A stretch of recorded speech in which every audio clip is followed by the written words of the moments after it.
From the Alex Trebek stage at Sony Picture Studios, this is Inside Jeopardy! Take it away, Johnny on the axe. Hello, welcome back to Inside Jeopardy, everyone, your exclusive and official podcast destination for all things happening in the world of Jeopardy. I'm Michael Davies, here today with producer Sarah Foss. Oh, so happy to have you in the pod in a busy time for us, Michael. Yeah, no, it has been a busy time. We've just wrapped in JPT, Yes. Jeopardy production time. We have just wrapped Champions Wildcard for the season 37, season 38 champs. The Hearts group. The Hearts group. That concludes Champions Wildcard for us for that season. We can now go in when we return to taping in JPT. We're going to be coming in with Second Chance for season 39 and our delayed postseason because of various forms of industrial action. Those are going to be taking place from now on. We'll come back after the holidays. We'll do Champions Wildcard for this season. Then we'll do the TOC, which I cannot tell you how excited I'm about. It's going to be the biggest TOC ever. The writers are all back at work, smiles on their faces on both sides, frankly, not only from the writers, also from all of us. We're delighted to have them. They are writing with vim and vigor and at great haste to have these episodes ready. And we're just delighted to sort of get back on track, get through this postseason, and then invite new players back to the Alex Trebek stage for the rest of our season. Yes, and we're going to keep the train going because, as you mentioned, we're going to have 16 to 17 weeks of regular programming here at the end of the season. And then we got to kick off another postseason next fall. So the Jeopardy train is off. It doesn't ever stop. We've now made it through the spades and the diamonds in Champions Wildcard and Jeopardy Airtime. We're going to talk about those last few games and the launch of the clubs coming up. I just must say, remember these champions, and I think about it all the time, they never would have gotten the chance to come back and play on the Alex Trebek stage in previous years. So many of them, make that point, how grateful they are. Many of them played originally with no audience. They played during COVID times. Many of them played with guest hosts. And to get a chance to come back here and play with Ken in front of an audience, just the quality of the gameplay is so high, the quality of these players so high. I think we've uncovered some new stars, frankly, who you're really going to enjoy. And talking about our stars, talking about the Jeopardy train, I had a run-in while I was back in New York. I commute between New York City and Los Angeles, produce some shows over there. My kids are over there and come to LA to go and do the show out here at Jeopardy. We had sort of what I consider to be almost that sort of wonderful fall day. It's a real occasion in New York. It's the unofficial last day of summer. It's the last day that it's super warm and the leaves are all golden on the trees. And I was out walking with my son and some friends, like after he'd played soccer, and it was that beautiful sort of last breath of summer day. And I'm walking up Hudson Street downtown, and it's just the weekend before Halloween, and I see a guy walking towards me, and I think, that is the most amazing Matt Amodio Halloween costume. And then I realized that it was Jeopardy Ultra Champion, Jeopardy Master Matt Amodio walking towards me. And suddenly we fixed eyes and he looks at me and he just says, Michael? He was just found it extraordinary that I would be there on Hudson Street, and introduced him to my son, and we stopped.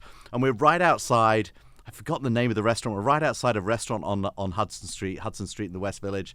And there's sort of outdoor tables, and everyone turns around to look at Matt Amodio in this moment that I'm having with Matt, and we're talking.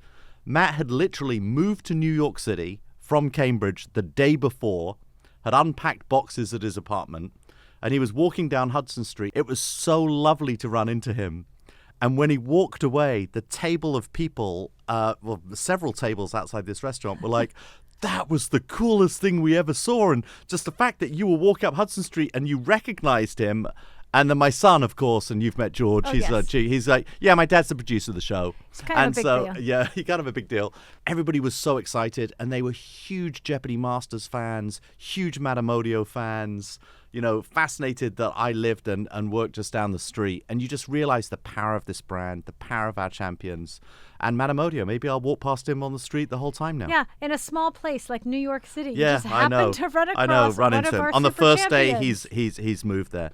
That was one thing I wanted to catch you up on. And then there was a brilliant post that really got me thinking, and I've realized it's something I haven't spoken a lot about here, because it's another thing I've been working on. There was a great Reddit post, and it was a sort of a question about whether or not there's a cultural barrier with Jeopardy internationally. And I think the poster made the point that Millionaire is a game that's worked in countries all around the world. And I think at last count, it had been on in something like 104 countries. There's only 198, I think, according to the United Nations. So it's been in like more than half of them. And Jeopardy has just not traveled as well. I think there's been a Russian version for years. Yes. But this is something that's starting to change. Just in the last year, we have launched the show in Sweden. I think it's launching out of the Swedish production base. They're going to make the show for the rest of the Nordics, for Denmark and Norway. There is a new UK version with Stephen Fry that's Much shot in Manchester. anticipated, That's going to yes. come out, I think, around New Year. At the same time, they shot the Australian version with Stephen Fry. A Spanish version looks like it's going to be happening later in the year, and a German version seems a little bit more likely. It was part of a sort of a special, but we're starting to see Jeopardy and its unique answer question format start to spread because of obviously all the success of the US show. Yeah, I used to find it so interesting. We would travel internationally with the Clue Crew, and for us, Jeopardy just seems like such an iconic, recognizable brand. And we'd go to these foreign countries, and you would try to explain what we were shooting, and yes, we're going to give them the answers, and it was a Yeah. bit lost on some people internationally, but not anymore, I hope. Yeah, one thing I do really enjoy, I think I shared this in talking to the British producers and network, that they were going to dumb down the show for the British audience. They didn't use those words, but they were going to make it a little bit easier in Britain.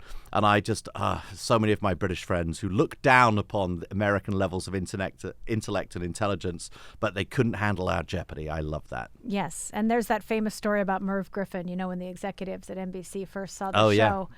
and they said, "Oh, it's too hard, and Merv said, "Make it harder." Yeah, exactly. He wanted to make it harder. He was right, I think. Yeah, absolutely. And we've seen that a little bit in Celebrity also in JAT. Yes. We've been making Celebrity.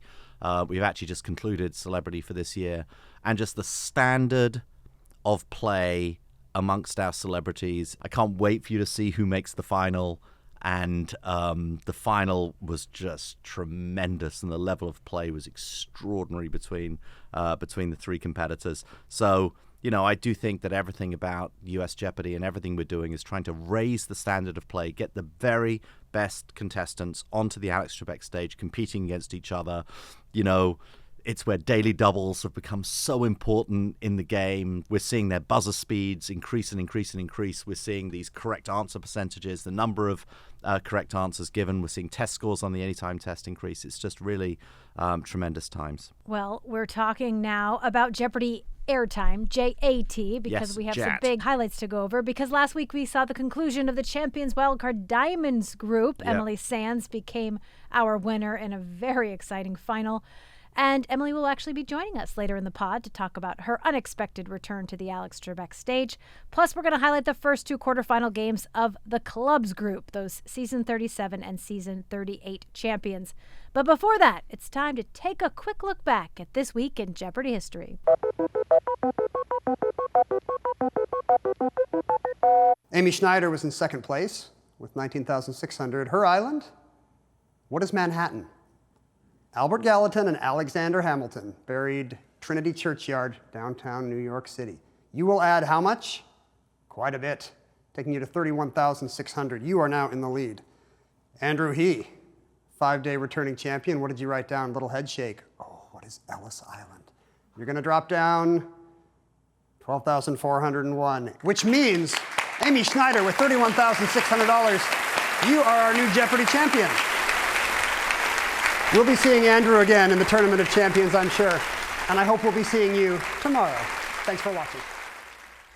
Oh, yes, it was this week just 2 years ago Wow. when 5-game champion Andrew He faced off against Amy Schneider in what would be an epic matchup. We had high hopes for Andrew. Remember, he kicked off his original streak with a $52,001 win in his first game.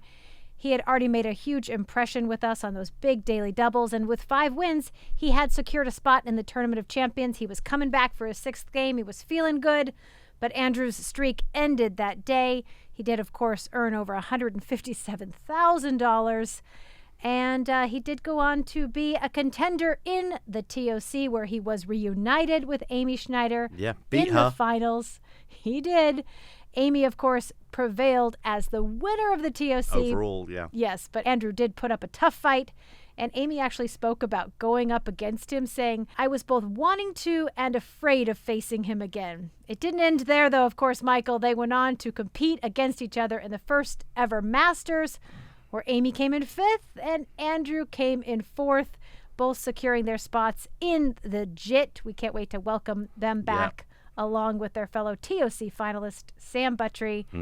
Can't wait for the return of those 3. Yeah, the JIT. That's going to be another big highlight of next year at the conclusion of the postseason. Our favourite Jeopardy players invited back to the Alex Trebek stage. Can't wait to see how that turns See who out. still has what it takes to make it to Masters. All right, it's time now to head into our game highlights. We kicked off the week with our last semifinal game of the Diamonds group with Dave Pye, Jelana Cotter, and Brian Adams. Dave had the lead heading into Double Jeopardy, but missed the first daily double, opening the doors for his opponents.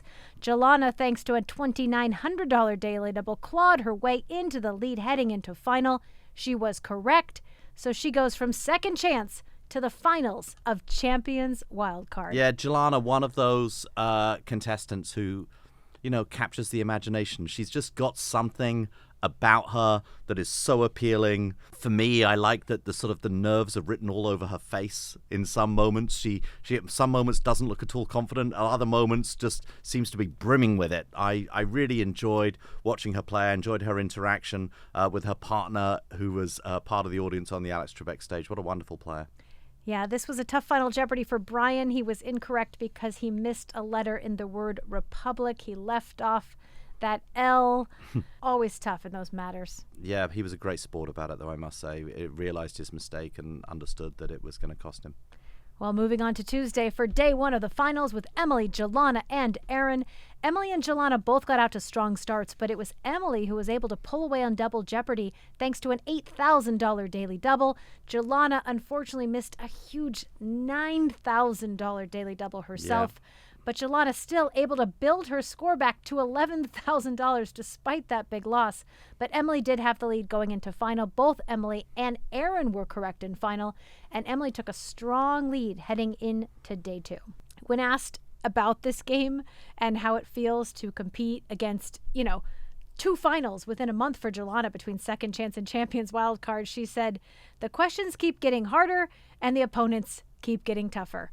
And that's certainly something we have seen here in this game. She also talked about, ironically, even though she lost in this first game of the final, that it was actually her best choreot, 20,000, and her best buzzer performance. She had 55 attempts in that game. So she said, it came along with her worst Jeopardy loss, and it still hurts. Champions talk about those losses like that when you play so well, and yet you come up with a loss. Again, really on the heels of that big daily double. It was tough. Yeah, second part of that 2-day final on Wednesday. Another intriguing game. Yeah, Jelana found the first 2 daily doubles, gained a total of 13,200 on her way to a strong score, putting her into contention heading into final.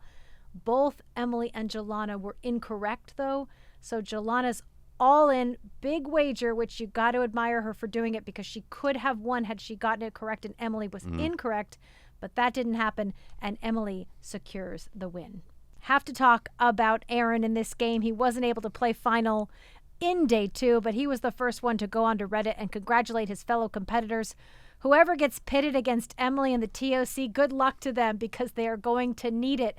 And count me in among those who would love to see Jelana back on the Alex Trebek stage. Yeah, I would love to see Jelana back on the Alex Trebek stage. I would love to see all of our great Jeopardy players, of which Jelana is one, back on the Alex Trebek stage. That is sort of the way we're trying to build Jeopardy. We also, at the same time, want to find new Jeopardy players who can be stars, who can be the next Jelanas, who can be, the next Matamodios, the next Aarons to go and play on this stage. And it's just all part of what we're trying to do.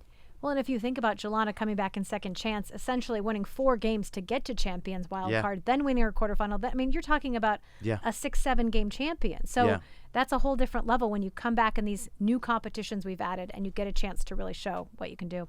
Down the road, where I still talk about this, that I would, as I furiously check on a daily basis my UTR, my Universal Tennis rating, for any of you tennis players out there, you can go on Universal Tennis and you can look at my UTR. I think it's currently around a 7.56, but I would like everyone to have a Jeopardy index. I'd like everybody who plays this game, we have enough data of everybody who plays the game now to sort of build an index and see it against other people. And for the players that play the most, we're going to have more accurate indexes. So I think that's sort of part of where we're going in the future, is we want to just be able to rank all of our players. Well, congratulations to Emily and to Aaron and Jelana for a well-played 2-game final. Ken caught up with our players right after the game. Let's have a listen. Now, Jelana, you... I should have read that Final Jeopardy better in the first round. Well, you finished in 3rd place, but I think we can see that, there are 2 clues there. What is Ethiopia and the daily double on Sartre that really separated you out. I mean, you were playing at Emily's level throughout and really took her to the limit. That was a well-played final, both games of it. Thank you so much. And you have something to celebrate not too long after this airs. You've got a new member to the family you can show this Jeopardy to someday. He's kicking now. I can feel it. He's kicking now? That is so cool. Do you think he's a little stressed out by Final Jeopardy? Probably, because up until these 2 games, he hasn't lost yet. I have lost, but he hasn't lost yet. He's like, what, 4-1 now or something? Yeah. That is pretty good in utero to be like 4-1 on Jeopardy. Yes, hard to imagine. She's expecting a baby at the beginning of next month, at the beginning of December. So not only did she just prove what a great competitor she is, but she did it while very pregnant. And many of us who have been pregnant don't always feel that our brains are functioning at full capacity. So I think it's all the more impressive. Something I know you can't relate to, Michael, but I know you've been there in support. Yes, absolutely. Well, moving on to Thursday, where we kicked off the quarterfinals for our clubs group with Charlie Fonville, Jen Jaswinski, and Matt Takimoto. All 3 players were off to a strong start, but Jen took the lead heading into Double Jeopardy. They all continued to battle it out, and Matt was able to pull ahead until the final clue, where Jen tied his score of 15,400 heading into Final Jeopardy. All 3 players bet it all, but Jen was correct for the dramatic double-up win. Interestingly, had they all been incorrect, we were going to have to go into a 3-way tiebreaker, because this is a competition. We need a winner. Yeah, it has not happened very often, if ever, in Jeopardy. The amazing thing, this was also the first game where Michelle and Billy, our head writers, had returned post-strike. Yes. And there they were at the judges' table, and there's a 3-way tie possibility. I know, and they're refreshing themselves with the rules, and we're all like, yeah, that's what would happen. But thankfully, it didn't happen. All right, heading into Friday, we closed out the week with Alan Johnson, Dennis Chase, and Kate Lazo. All 3 contestants played strong throughout both rounds, with Kate and Alan each scoring big on true daily doubles. There were 7 lead changes in Double Jeopardy alone, but Alan was able to take a small lead over Dennis on the last clue heading into final. Both Dennis and Kate were correct, but Alan was not, so Dennis comes from behind to secure that win. Yeah, another one of those games. We've seen so many of them in Champions Wildcard where really any of the 3 of them could have won this and proceeded. Dennis told a great story in his interview about his older brother, who is a disabled veteran and had to move in with his sister. And so Dennis actually used his winnings to help with that transition. And he said they have an Alex Trebek Memorial Cellar. And on the doors, it in fact says the Alex Trebek Memorial Cellar doors. And he actually sent us the photo so we could see. So we have the Alex Trebek stage, and, Alex is in many, many places. All right, well, it is now time for our host chat. An audience member asked Ken, do you ever go to pub trivia? I don't love playing pub trivia the way I used to. It's a little bit of an awkward situation now if I show up at pub trivia. It's kind of a weird vibe if I win. It's a weird vibe if I lose. It's not a great situation either way. So, of course, I just wear a series of disguises. Can you just picture Ken in his series of various disguises that he Yeah, would I wear? could picture Ken in disguises. He's sort of a cipher in that way. I think that we could dress him up as anything. Well, and now that the SAG-AFTRA strike is concluded, maybe we Yeah. can release our Halloween costume photo where Ken Oh. was Ken and I was Barbie and Buzzy was Alan. So maybe a delayed Halloween thing. You could see Ken in some sort of a disguise. Fantastic. All right, Michael, I know you have to run, so we Yep. will see you back soon on the pod. Thanks for joining us. But now it is finally time to welcome to the Pod Champions Wildcard Diamonds Group winner, Emily Sands. Thank you for joining us. Oh, Sarah, I am so excited. How have the last few days been basking in the glow of being a Champions Wildcard winner? You know, I watched the final last night, and again right before we recorded because it's still not quite sunk in exactly what happened. It's awesome. I'm thrilled to have won. I'm thrilled to have played in some really, really good games. And maybe we'll get to talk about this a bit, but I mean, the final scores of the final do not reflect how difficult that gameplay was and how all three of us were really battling to try and win. It's the kind of game I like to watch, and it's really fun to be a part of one too when you're up on stage. Would you describe it as fun? Because I know from my position at the judges table, I was anxious and nervous. I mean, it was just back and forth for all of you. So to be up there at the podiums, what was that like? I try to have fun when I'm on stage. Leading up to my first appearance, I was so worried about making some dumb memeable face that I decided I'm going to get up there at my podium, and if I don't know what I'm doing with my face, I'm just going to grin. And it kind of was one of those fake it till you make it moments where you're smiling and it makes you feel happy. And of course, it's such an amazing experience that, yeah, no, I'm happy, but I'm incredibly stressed. I remember a couple times looking down at my hand to realize it was shaking and just being almost in this detached kind of noticing I am very nervous. Interesting. I hope I didn't show it too much. No, I think your smile technique worked because whenever we looked at you, you just looked joyful and that you were enjoying all the moments, the highs, the lows, all of them. Yes. Well, let's take it back a bit. I want to know how your Jeopardy journey began. Obviously, you first came to us in season 37, but had you been trying to get on the show for a while? What was your journey like? You know, it's funny because Jeopardy had always been kind of present growing up. Here in Minnesota, they always showed it at weird times.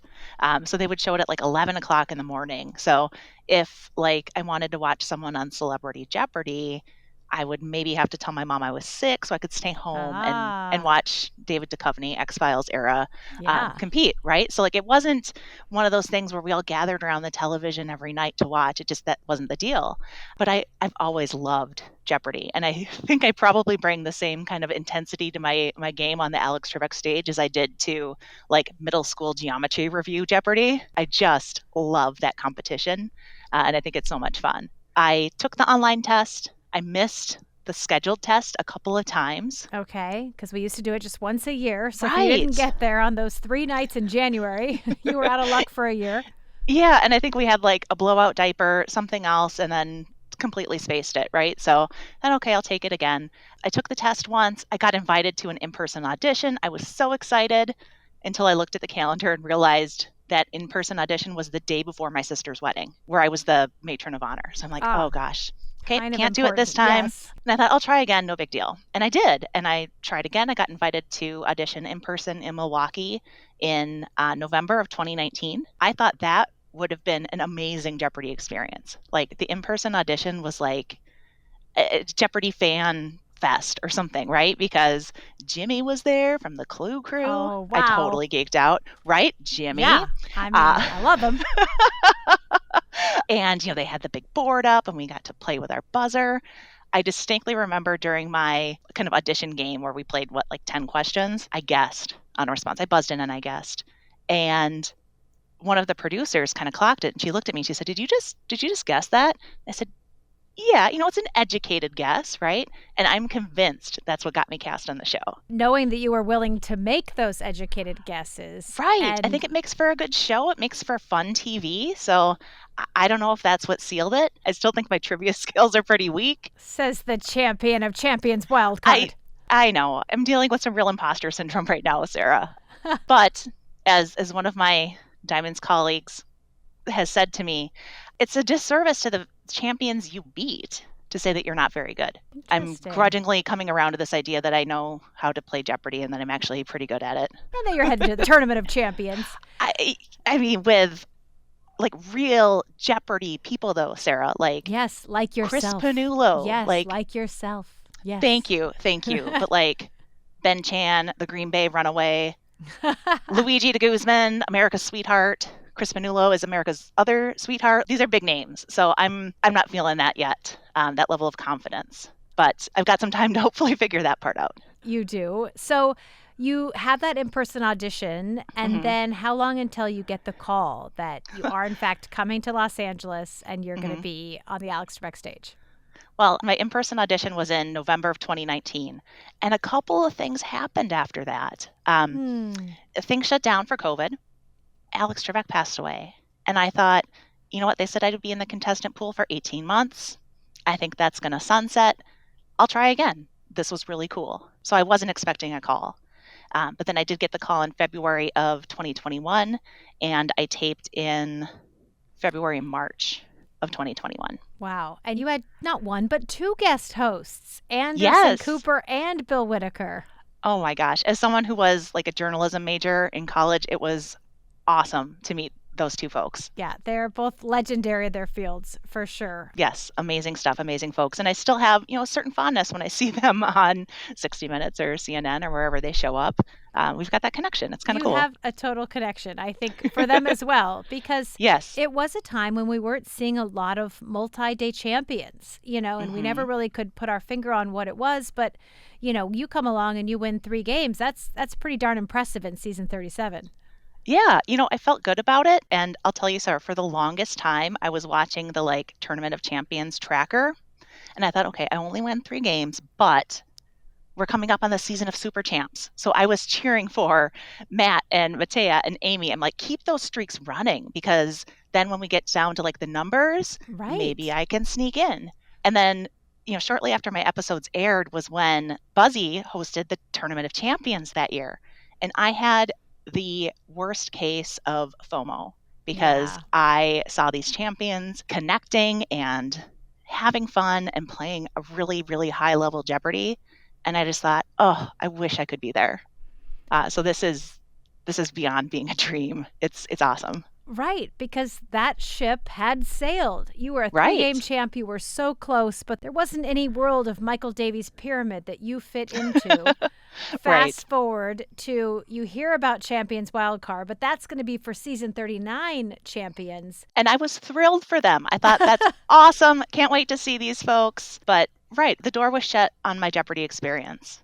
And then it opens right back up because we come up with this plan, which I have to say I'm so thankful for at this point, because I think all of you champions have just proven you absolutely deserved another chance on the Alex Trebek stage.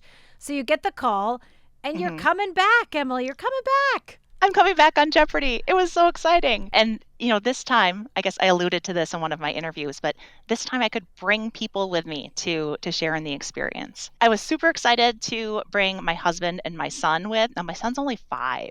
So we at first thought, yay, he's going to get to come. I have no idea what he's going to think of sitting through multiple tapings of Jeopardy. And then we saw in the final paperwork, they have to be 8 to show up. And we thought, oh man, we got to find a sitter and someone who's going to get him to kindergarten and all these logistics.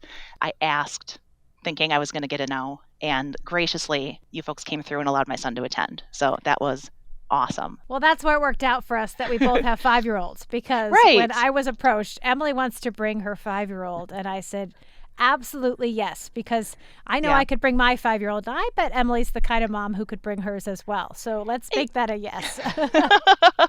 And he did really well. So well. My husband was probably whispering tiny threats in his ear the whole time, and plying him with snacks, which worked. Yes, there were some snacks, which is understandable. You get Yes. hungry in a If you're 5, studio. you have a lot of snacks, right? So yes, it was fantastic. I still don't know if he fully understands what's going on, but he had a blast. He thought it was so much fun to see mom playing Jeopardy. I got to do truly one of my favorite things in the world, with my family there to see it. It was amazing. And it was quite a game in the quarterfinal. You come just shy of a runaway. I mean, you showed off why you were a 3-game champ for sure.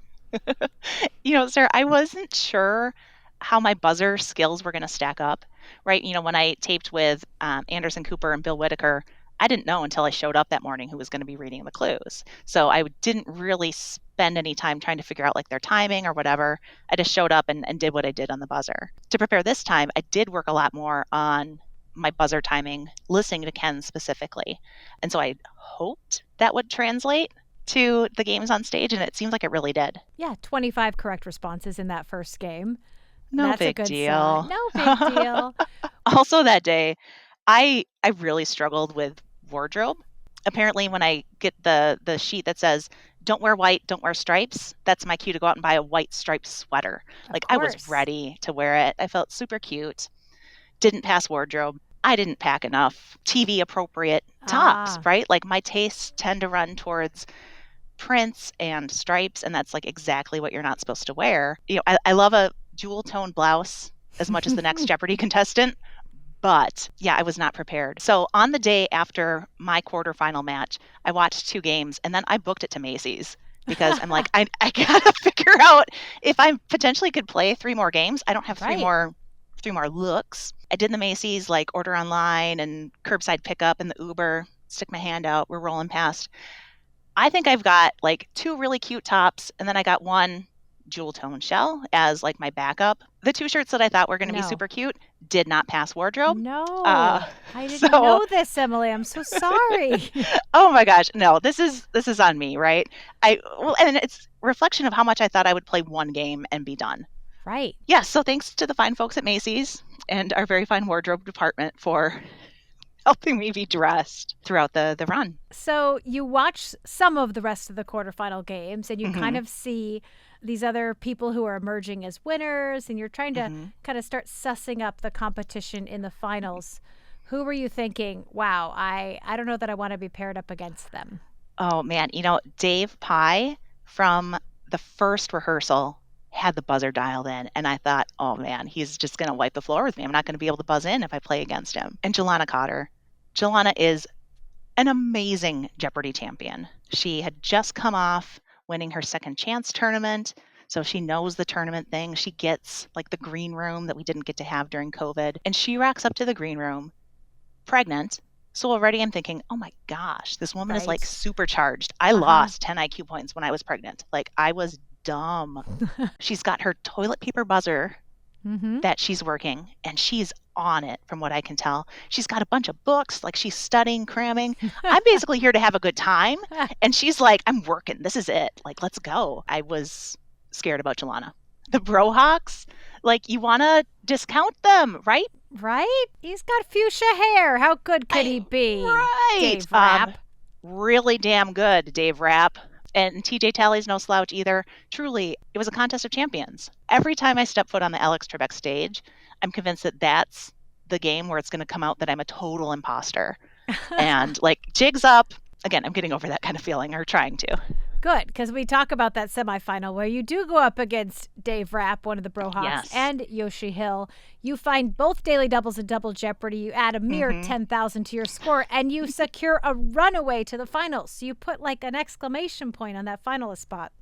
That was amazing. And I'll tell you, Sarah, when I realized, when we kind of went to break and I was doing the math and I realized it was a runaway, I got really emotional. I didn't think that I would be in that position to make it to the finals, to do that and to beat Dave and Yoshi. My gosh, those guys know stuff. I'm just disappointed now I didn't take the time to write something fun or funny because I didn't like put it together in my mind. So anyway, it's okay. There's a lot to think about up on that stage. And then okay, you're going into the finals, which means for someone, as you have declared, who loves Jeopardy, this means you get to play more Jeopardy. You get to play at least 2 more games of the show you love. I was on cloud 9. I'm like, this is amazing. I get to play those 2 more games. I'm definitely playing 2 more games. I'll tell you though, Sarah, I don't remember anything from that morning. I don't remember playing in that semifinal game. I remember the outcome, but watching it was like watching it for the first time.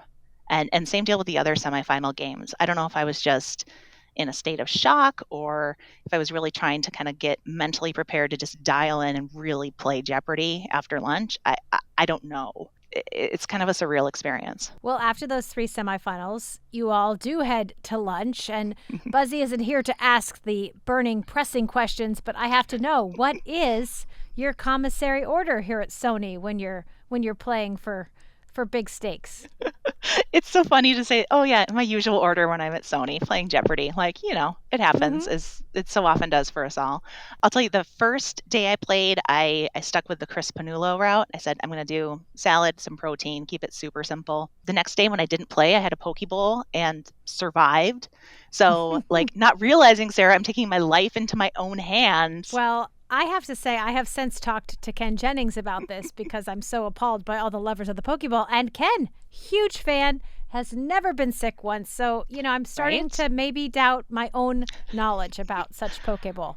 Sarah, if that knowledge is well earned, I think you're probably wise not to disregard it. But yeah, I ate the Poke Bowl. I survived. It was kind of fun because at lunch, only the 3 finalists, so myself, Jelana, and Aaron, we were still kind of sequestered away from everybody, and we sat at the same table and we just had a good time. We learned about each other. We learned about each other's backgrounds some more. We talked about what we love about Jeopardy. Like it was really cool. So you break bread, if you will, with your fellow competitors for the finals, and then you've got to come back right after lunch and play back-to-back games. You kick off that first game of the finals, and it is dominant. You go into day 2 with $30,400. I know it's such a quick turnaround between game 1 and game 2, but what are you feeling heading into day 2? Which is really Sarah, day 3, which is really game 4, which is, all the things. the fact that you can keep like Jeopardy time and real time straight is a gift, Sarah, because it really is disorienting. I remember telling Mitch the sound guy. Oh, yes. We love Mitch. Okay. I love Mitch. He's got the coolest job because when you win a game of Jeopardy, you come off stage and you get whisked away to go change or whatever. But before you can do that, Mitch has to take your mic pack off. And he says, way to go, champ. And he might be like the first person to say like champ to you, to call you champ, because once you're a Jeopardy champ, you're always a Jeopardy champ. Like it is amazing. I love Mitch, the sound guy. But between the games, he was miking me back up. And I looked to him and I said, Mitch, I might win this. And we just kind of giggled together. And it was just such a moment of like, I love it. I don't know. Yeah, it was really funny. And so then we head into game 2. And this one, you had to work for it, obviously. I did.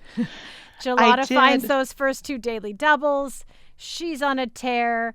And it's all going to come down to Final Jeopardy.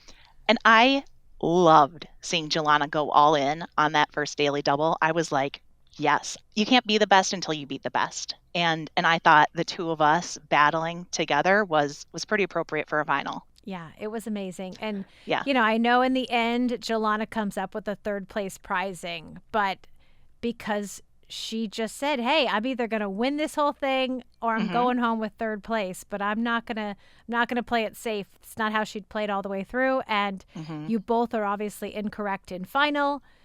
You are able to not wager as much, and you're declared our champion. It was a near thing, though, wasn't it, Sarah? I mean, it was crazy that it was still anyone's game at that point between the 2 of you. Yes. Well, yes, and especially because we had that scoring adjustment before we actually saw the Final Jeopardy clue.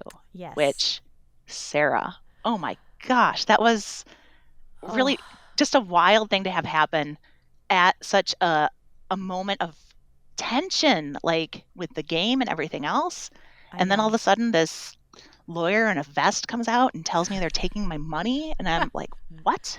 No, just kidding. But not until we had done a lot of discussion, obviously. Yes. So how does that get initiated, right? Because Ken ruled very quickly that it was a correct answer, and then it wasn't. What happens? Yes. Well, Ken can only hear what he can hear, obviously.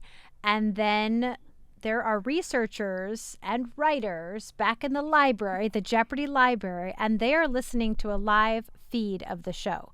So anytime anyone gives a response, even though we've moved on, we always love to stop right in the moment if we can, but additional research is done.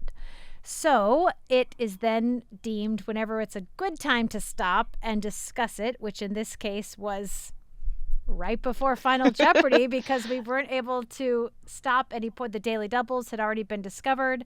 We have to go back and we really have to listen. And I don't know if you could see us over at the judges table. We have our headsets on. They're playing it back from the booth and we're looking at your mouth exactly. Is it coming out colossum or coloscum? And we listened to it several times and we realized that we do in fact have to take away your money, and it's not done, out of any lack of love or support. We just have to make the right call. But, it's rare that we make a call that could impact something so drastically at the culmination of day 2 of a final.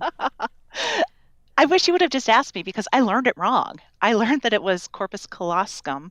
And Really? was surprised to find out that I was just wrong. Yeah. So Isn't that interesting? Yeah. So you're saying we didn't have to go to the tape. We could have just said, Emily, did you put a K in there? Because if I would have been like, of we're course, taking away your money. yes. That's how Yes, it's pronounced. That's how Yeah. it's pronounced. Nope. What are you talking about? I just learned it wrong. Yeah. So, nope, that was easy. Although I will say, Sarah, so that took forever Uh-huh. from my perspective, right? I'm Yes. standing up here. It's just me and Jelana because Uh-huh. Aaron is off in negative contestant purgatory. For that game, yep. And once the ruling had come through, I turned to Ken and I was like, did you know that one? And Ken Jennings, does he know that one? Yeah, he knew it. And he just kind of nodded and he was like, yes, I did.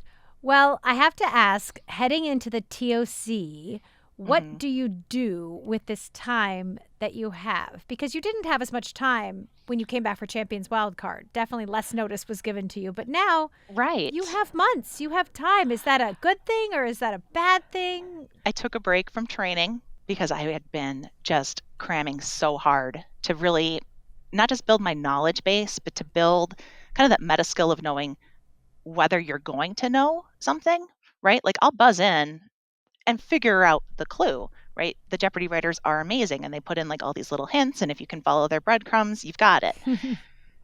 However, I think I'm going to go back to it. I have an idea of where my weaknesses are still, things that I probably should have studied for Champions Wildcard, but didn't get around to, or it hasn't sunk in yet. Also, I'm really pleased with how well I did on the buzzer, which was a surprise. In my initial appearance, Jeopardy wasn't publishing statistics. So I didn't know, like, am I buzzing it? Like all those statistics and things that, like John Fox has this amazing website where you can compare the buzzer timing to the clue value and probably get all kinds of insights. I don't get it. I'm not a sabermetrics type person, but seeing if I can dig into some of that information to really help improve my gameplay. Of course, I'm going to keep watching Jeopardy. Always the best way. Yes. Well, right. When you think about it, I bet I've seen every episode of Jeopardy since I got a DVR in like 2005. So that's quite a few hours put in with Jeopardy material. When you tune in, you're going to get 61 clues and you're going to learn something. I also like that you talked about that you really learned that you don't have to ring in if you don't know something. This was earth-shattering. Yes, hear it from the champ. If you don't know an answer, don't buzz in. It's tough though, Sarah, because you also want to balance that with the fact that you know a lot. Things you don't even know you know. Thank you. Yes. So as you look at that clue, as you read, as you see those different triggers, there might be something that tickles that like tiny neuron in the back of your mind that gets you to the right response. I also loved when you talked about that you feel bad if no one's ringing in. Like you feel this pressure to ring in so that the host doesn't feel like no one wants to, respond. That is the worst reason to buzz in. And yet, here's my thumb doing things that I swear I'm not telling it to. Well, you talked about in your first run, we didn't have the box scores. You didn't have access to your stats. Now you do. Is there a particular stat or a game moment or something that stands out to you as being something you're the most proud of? So I would say there's two things. One stat related, and that is when Ken turned to me after the conclusion of our quarterfinal game and he said, Emily, you buzzed in like, I forget what it was, like 40 sometimes. That's TOC caliber work. 49.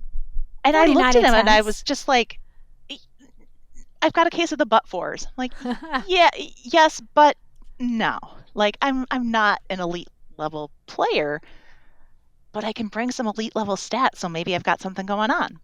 The other thing that I'm really proud of is actually in the game I lost in my initial run. And I watched it kind of preparing for this to, again, build kind of that knowledge of what I know and what I don't and try to get some timing tips. But in the game I lost, I was in negative digits in the double Jeopardy round. I was flailing. I was trying to catch someone who eventually had to run away. And I got back to 0, just as Bill Whitaker said, all right, 1 minute left. And I could see on my face, and it was like, okay, let's go. I didn't win. I scored some more points, and I was really proud of that. But that was kind of the attitude I wanted to bring, was that it is such a blessing to be up here on stage, playing the game you love. Make the most of the opportunity. And you got final correct in that 4th game in your initial run, too. Let's just say. I did. I was 4 for 4 on final. Now I'm not batting 1,000 on final. Let's say that. I want to take a minute to talk about your Diamonds group. Obviously, we had TJ and Dave on last week, the Brohawks, and we've heard that you guys have a group chat going, and just that you really are, in your minds, you're the best of the suits, that it is all about the Diamonds. Talk about that camaraderie. Sarah, I just want everyone to have a good time. And I want to win. So yeah, I'll say it. Yeah, the Diamonds are the best. Watch out, everybody else. But I will say, being on Jeopardy sometimes feels like getting hit by a truck, right? You live your whole life potentially with this anticipation of something happening, and you get there and it's over in less than a day. You walk out with a tote bag knowing you're a loser. There are people who can't watch Jeopardy after they've been on Jeopardy because they're just like embarrassed by their performance or something doesn't click for them anymore. So, I would say to future competitors is form that support group now, because it is such a crazy experience and you can't tell anybody for several weeks after it's happened. So, set up that group chat, set up that support group. They're good people to have on your side. And in your case, your group chat group is the Botches. We're the Botches, yes, after a clue from one of the quarterfinal games. I will tell you, Sarah, when that category came up, it was like not naughty words. Non-naughty words, yes. And we saw TJ up there and we knew who TJ was. I don't know, like, do you have a bleep button somewhere handy? Yeah. Because I thought for sure this was going downhill. I know, because you had to name 5-letter, in that case, it was a 5-letter B word. That means to bungle a task. Of course, we were going for botch, so you're the Botches. Botch. We're the Botches. Yep, we'll own that. It's funny, too, because I think each of us who've played has their own category where they're just like, oh, that did me dirty. So don't dare bring up fish, triangles. There's a few others in the group chat. It's still a little bit of a sore subject for some of us. Maybe the Jokers for TJ as well. That one was tough. Yeah. Lord almighty. Heath Ledger comes up daily in the group chat. Let's just say it that way. I think one of my favorite quotes you had, Emily, was the real Daily Double is the friends we met along the way. I mean, it was a Hallmark card in the making. How did that come out at that moment? I think I'm going to have to embroider that on a hand towel or something, as Ken referred to. That's truly the camaraderie that we had as a group. TJ had said that at lunch leading into the final 2 games. And I really do believe that coming back to play Jeopardy with the Diamonds was a true gift. Well, Diamonds are forever. I know many of them are going to be cheering you on in the Tournament of Champions. We're so excited to welcome you back. I can't wait to see what wardrobe you've come up with, and I will look forward to welcoming your smiling face, whether you're enjoying yourself or completely nervous. I know you'll have a smile nonetheless. This has been a blast, Sarah. Thank you so much. That's it for today's show. We'll be back next week with more Champions Wildcard highlights and Celebrity Jeopardy, which returns this week with Macaulay Culkin, Rachel Dratch, and Becky Lynch. And I'll be speaking with second chance winner and Champions Wildcard finalist Jelana Cotter. Can't wait to catch up with her. You won't want to miss it. So as always, subscribe to the podcast and follow us at Jeopardy on Instagram, on Facebook, on YouTube, on TikTok, on X, and we'll see you next week.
Hey, Ken, what's that thing the kids say? You mean smash the like, subscribe, and bell button so you'll be the first to know when we upload more great videos? Yeah, that's it.